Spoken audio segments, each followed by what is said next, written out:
Et bonjour à tous, bienvenue sur la chaîne de Vintage Restauration. Aujourd'hui est un grand jour puisque l'on va caler l'allumage de la Vespa. Alors la Vespa est toujours sur son banc, on ne l'a toujours pas mise à l'intérieur de la coque. Pour la simple et bonne raison que pour les réglages, c'est beaucoup plus facile de le faire à hauteur d'homme sur un établi que à 4 pattes par terre sous la Vespa.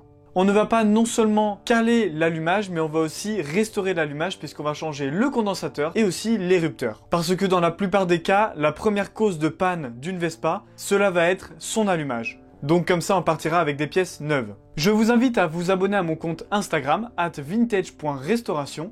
J'y poste plusieurs photos ou vidéos, que ce soit sur cette Vespa-là, d'autres Vespa ou d'autres motos, ce qui peut vous annoncer peut-être les futurs projets de la chaîne. Donc pour ça, vous pouvez rester connecté. Donc dans la première partie de la vidéo, on va pouvoir changer ces éléments et ensuite, on va caler l'allumage.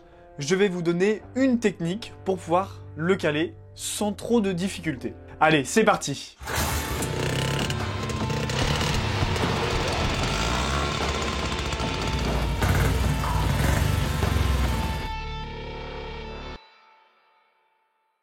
Alors pour commencer, on va enlever le cache du volant magnétique. Il y a les 4 vis que l'on avait mises déjà la dernière fois. Ensuite, on va enlever les ailettes pour pouvoir refroidir le moteur. Il y a 4 goujons avec une rondelle frein qu'il faut enlever.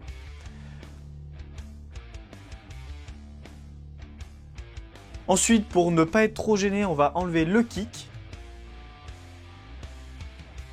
Et maintenant, on défait le volant magnétique. Donc on prend un tournevis pour pouvoir le bloquer à l'intérieur. On desserre l'écrou et on se sert bien évidemment du circlips comme contre-appui. Et comme ça permet en fait de décoincer le volant magnétique. Une fois que c'est fait, on dévisse le condensateur. Avec, il va y avoir une feutrine qui permet en fait de graisser la came du vilebrequin côté allumage. Pareil, on l'enlève. On dévisse les 3 vis du plateau d'allumage pour pouvoir l'enlever et pour pouvoir mieux travailler. Alors, une fois qu'on a défait le condensateur, on va défaire l'érupteur. Il y a la vis du haut. Ensuite, on va défaire l'écrou et la vis qui permet de tenir toutes les cosses entre elles pour du coup gérer l'allumage et surtout redistribuer l'allumage. Donc il va y avoir un fil qui est séparé en deux qui vient de la bobine extérieure, un noir et un rouge, qui se relient au rupteur. Il y a le condensateur qui est aussi relié à cet endroit-là, et une des bobines du plateau d'allumage. Donc ce qui fait qu'il y a 3 cosses. Maintenant on enlève la goupille et la rondelle du rupteur, et on va le retirer. Pour ce faire, on finit d'enlever la vis, comme ça c'est totalement libéré, et ensuite on a juste à tirer dessus. Avec les années, ça peut être un tout petit peu grippé, donc vous prenez un petit tournevis. De toute façon, comme on va le changer, si on l'abîme, c'est pas très important.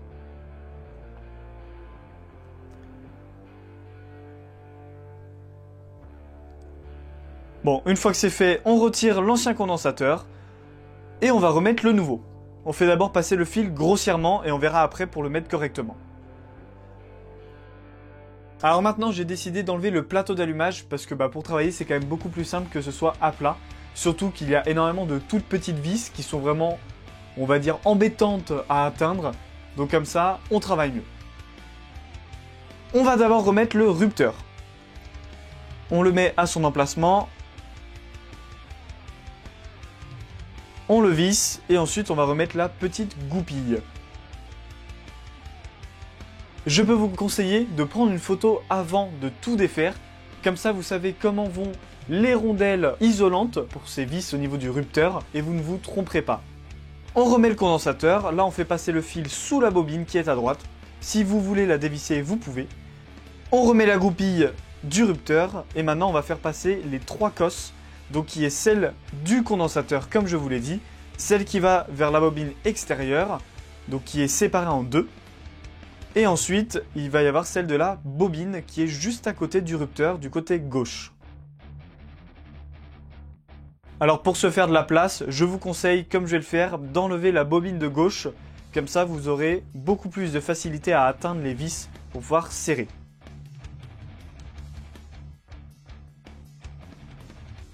Donc vous pouvez remettre la vis qui permet d'accueillir ces cosses. En fait, elle se visse dans son emplacement et ensuite, il y a un contre-écrou qui permet de serrer le tout.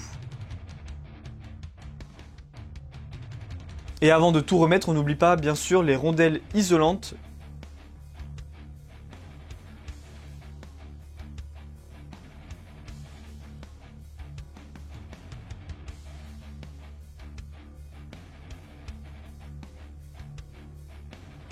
Maintenant vous mettez les 3 cosses et bien sûr on n'oublie pas de mettre la cosse de la bobine. Donc vous n'êtes pas obligé de visser tout de suite la bobine sur le plateau d'allumage. D'abord vous mettez les cosses et ensuite vous les serrez.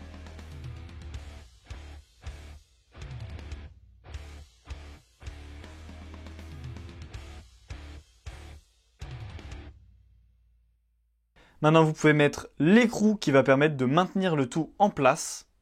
Et ensuite vous allez pouvoir resserrer la bobine.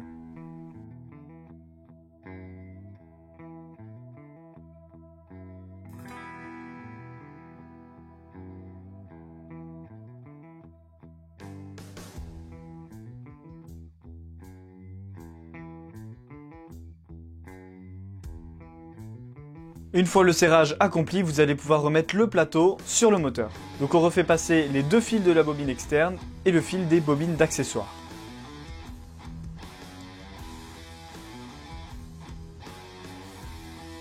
Maintenant que vous avez réussi à changer le condensateur et l'érupteur, on va attaquer le calage de l'allumage. Alors sur les Vespa, c'est plutôt facile. Le volant magnétique est fixe puisqu'il y a une clavette au niveau du vilebrequin, ce qui permet de le maintenir. Et en fait, ce sont uniquement les rupteurs que l'on va positionner correctement par rapport à la came du vilebrequin. Pour commencer à caler l'allumage, d'abord il va falloir qu'on trouve le point mort haut. Pour ce faire, vous prenez une ancienne bougie et vous allez tout enlever à l'intérieur pour pouvoir y laisser juste une vis qui dépasse. Comme ça, vous allez le visser à son emplacement et cela va vous permettre de créer une butée. Si vous n'avez pas d'ancienne bougie, vous pouvez prendre un tournevis ou alors le faire à l'œil nu.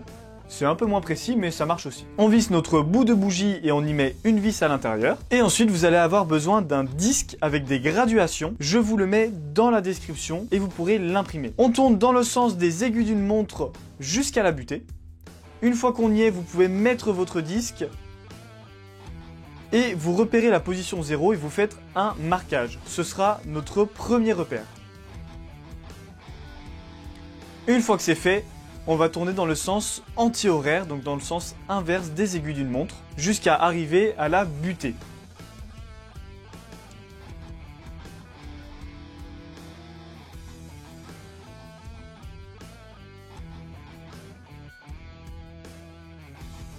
Et une fois que vous y êtes, vous allez pouvoir faire un deuxième repère.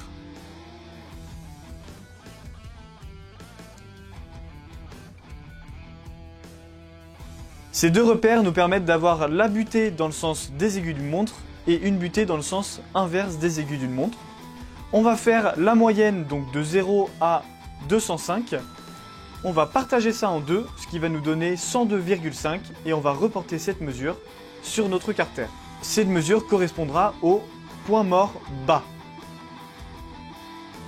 Une fois que vous aurez fait votre troisième repère, donc qui est le point mort bas, on va pouvoir mettre le 0 vers ce troisième repère.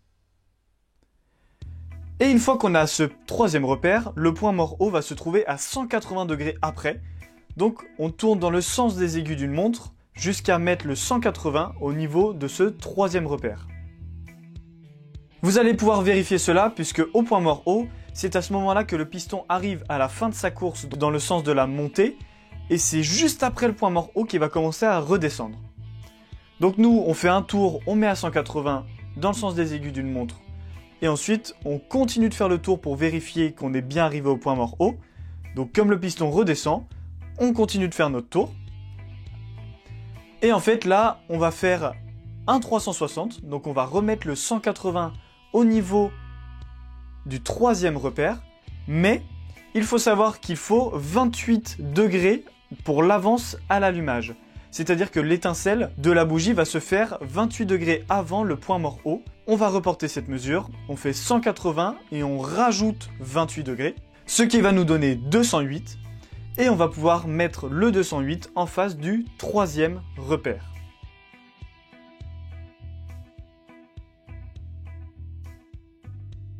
Une fois que vous êtes au troisième repère, vous pouvez enlever le disque, mais attention, il ne faut pas bouger le moteur ni le volant magnétique. On va faire un gros repère sur le volant magnétique et le carter, l'un en face de l'autre. Et maintenant, on va parler uniquement avec ce repère-là qui est le moins 28. Tous les autres repères, vous allez pouvoir les effacer, on n'en a plus besoin puisqu'on vient de trouver le point mort haut. Maintenant, ce repère moins 28, pour plus d'efficacité, on l'a mis en haut du carter, comme ça il est plus visible. On va reporter encore une fois le point mort haut, donc 28 degrés après ce repère. Nous, notre disque, on l'a mis en place, on peut voir que le repère est en phase de 35 degrés, et on va donc faire 28 moins 35, ce qui va nous donner 7 degrés dans le sens des aiguilles d'une montre.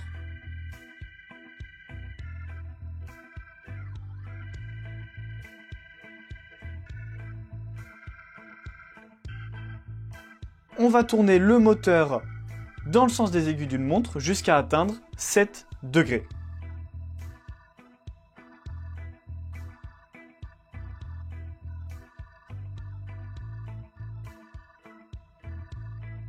Maintenant que nous on a atteint 7 degrés, on va reporter grâce au repère que l'on a fait sur le volant magnétique. On va tracer une ligne maintenant sur le carter, ce qui va représenter notre point mort haut. Sur le côté droit, si je résume, on a le point mort haut, et sur le côté gauche, on a les 28 degrés d'avance à l'allumage. On comprend bien que le repère du point mort haut est après le repère du moins 28 degrés, puisqu'on a besoin de 28 degrés d'avance à l'allumage. Si je résume, pour trouver le point mort haut, il faut mettre une butée dans la bougie pour pouvoir aller dans le sens des aiguilles d'une montre contre cette butée, tracer un repère. Aller dans le sens inverse des aiguilles d'une montre, tracer notre deuxième repère une fois que l'on est à la butée. Ensuite, on va avoir une mesure entre le premier et le deuxième repère, on fait la moyenne des deux. La moyenne des deux va nous donner le point mort bas. Ensuite, on fait tourner le moteur sur ce point mort bas. Une fois qu'on a le point mort bas, on va rajouter 180 degrés, ce qui va nous donner le point mort haut.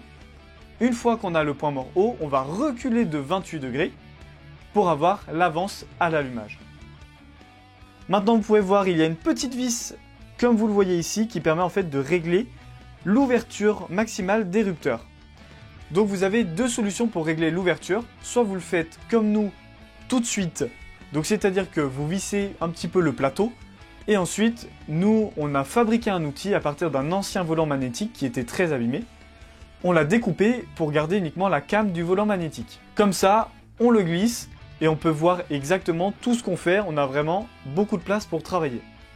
Soit, vous allez d'abord visser le plateau.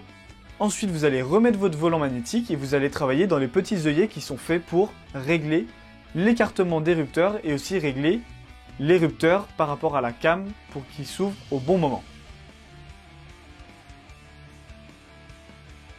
Donc on va prendre une cale de 40 parce que l'ouverture maximale doit être de 40. Là, c'est une question de finesse. Il y a deux vis. Une toute petite vis qui permet de faire des réglages beaucoup plus fins et juste au-dessus, la vis qui permet de serrer tout notre réglage des rupteurs. Et ensuite, on va jouer avec les deux petites vis pour pouvoir affiner notre réglage.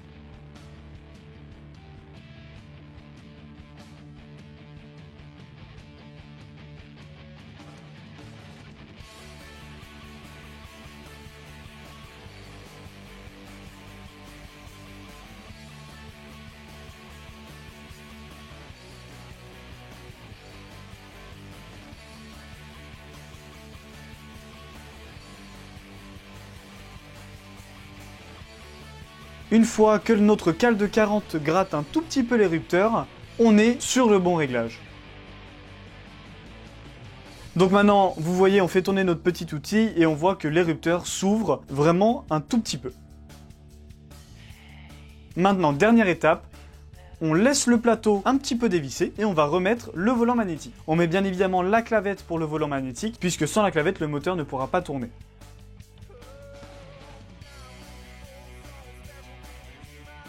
On se met au niveau du repère moins 28. Et maintenant, on va jouer un petit peu avec le plateau pour pouvoir arriver au moment où les rupteurs s'ouvrent sur ce repère-là. Le plateau, à l'aide d'un tournevis, on essaie de le faire bouger un petit peu. Et l'érupteur, en restant sur cette position-là, donc qui est au repère -28, les érupteurs doivent être au début de leur ouverture.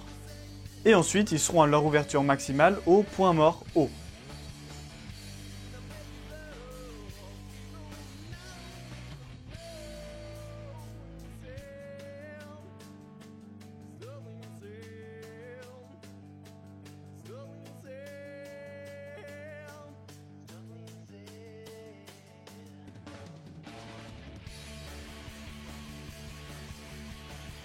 Une fois que vous avez atteint le résultat escompté, vous allez pouvoir revisser les 3 vis du plateau, revisser l'érupteur.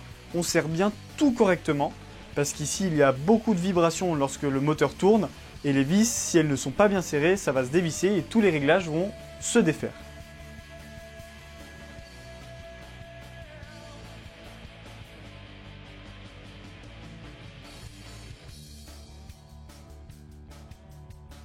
Et une fois que vous avez terminé de revisser, on remet le volant magnétique avec la rondelle frein, on serre l'écrou et on remet le circlips.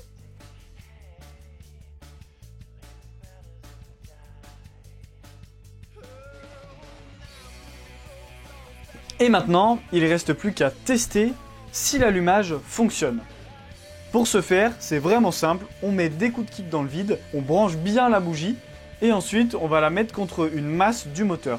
Donc nous la masse ça va être la culasse, et si on fait des coups de kick et qu'il y a une étincelle qui est plutôt bleue, c'est qu'on a un bon allumage. Maintenant il ne restera plus qu'à savoir si notre mesure -28 degrés va nous permettre de faire démarrer notre moteur. Si cette vidéo vous a plu, je sais qu'elle était un peu plus longue que les autres et que surtout là c'était Doliprane à gogo parce que ça donne mal au crâne, vous pouvez laisser un j'aime et vous abonner.